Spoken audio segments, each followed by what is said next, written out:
ಅಮ್ಮ ಅಳ್ಬೇಡ ಅಮ್ಮ, ಸಮಾಧಾನ ಮಾಡ್ಕೊ.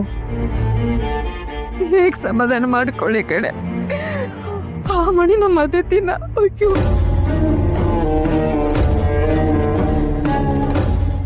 ಅವನಿಗೆ ಕೊಬ್ಬು ಜಾಸ್ತಿ ಆಗಿದೆ. ಪೊಲೀಸ್ ಕಂಪ್ಲೇಂಟ್ ಕೊಟ್ಟು ಇನ್ನೂ 5 ವರ್ಷ ಒಳಗೆ ಹಾಕ್ಸಿ ಬುದ್ಧಿ ಕಲಿಸ್ತೀನಿ. ಏನಮ್ಮ ನೀನ್ ಮೊದ್ಲಿಂದಾನು ಹೀಗೇನಾ? ಹೊರಗಡೆ ಹೋಗೋದು, ಏನಾದ್ರೂ ಒಂದು ಕಿರಿಕಿರಿ ಮಾಡ್ಕೊಂಡು ಬರೋದು. ಅತ್ತೆ, ನಮಗೆ ಯಾರಾದ್ರೂ ತೊಂದರೆ ಕೊಟ್ರೆ ನಾವು ಸುಮ್ಮನೆ ಕೂತ್ಕೊಂಡು ನೋಡ್ತಿರಕ್ಕಾಗತ್ತಾ? ತಿರುಗೇಟ್ ಕೊಡ್ಲೇಬೇಕು ತಾನೆ.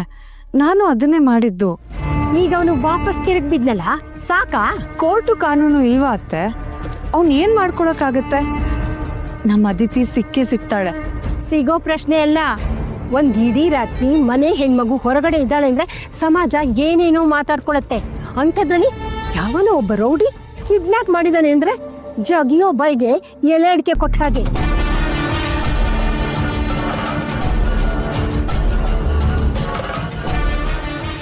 ಅಮ್ಮ ಸುಮ್ನಿರಮ್ಮ, ಅತ್ತೆ ಮೊದಲೇ ಹೆದರ್ಕೊಂಡಿದ್ದಾರೆ.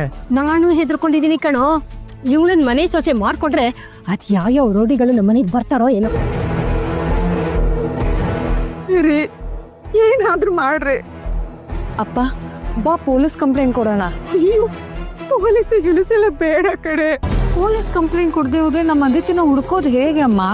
ಅದಿತಿ ಕಳೆದೋಗಿದಾಳಂತ ಗೊತ್ತಾದ್ರೆ ನಮ್ ಮರ್ಯಾದೆ ಹೋಗುತ್ತೆ ಕಣೆ. ಜನ ಬಾಯಿ ಬಂದಂಗೆಲ್ಲ ಮಾತಾಡ್ಕೋತಾರೆ.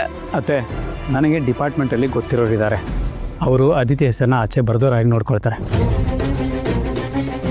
ಬನ್ನಿ, ಈಗಲೇ ಹೋಗಿ ಬರೋಣ. ಇವನೊಬ್ಬ ಎಲ್ಲದಕ್ಕೂ ತಲೆ ಕೂಡ ಕುಪ್ತಾನೆ. ಶಶಾಂಕ್ ಅವ್ನು ಯಾರಿಗೂ ಕೇರ್ ಮಾಡಲ್ಲ. ಅವ್ನಿಗೆ ಯಾರ ಭಯನೂ ಇಲ್ಲಪ್ಪ. ಭಯ ಪಡ್ದೇ ಇದ್ರು ಭಯ ಪಡ್ಸೋದು ಹೇಗೆ ಅಂತ ಕಾನೂನಿಗೆ ಗೊತ್ತಪ್ಪ. ಈ ಸಲ ಅವ್ನು ಲೈಫ್ ಲಾಂಗ್ ಜೈಲಲ್ಲಿ ಕೊಳೆಯೋ ಹಾಗೆ ಮಾಡ್ತೀನಿ. ಬಾ ಶಶಾಂಕ್.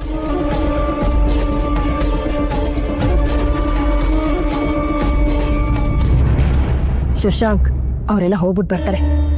ಬಾ, ನಾವು ಮನೆಗೆ ಹೋಗೋಣ. ನನಗೆ ನಿದ್ದೆ ಬರ್ತಿದೆ. ಬೆಂಕಿಯ ತೂರಿತಾ ಇದೆ, ನಿಂದೊಂದು ನಿದ್ದೆ ಅಂತ ನಿದ್ದೆ. ಬಾಮ.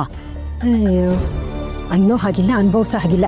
ಇನ್ಯಾವ್ಯಾವ್ದ್ರಲ್ಲಿ ಸಿಕ್ಕಾಕೋತಾನೋ ಏನೋ, ಎಲ್ಲ ಕರ್ಮ.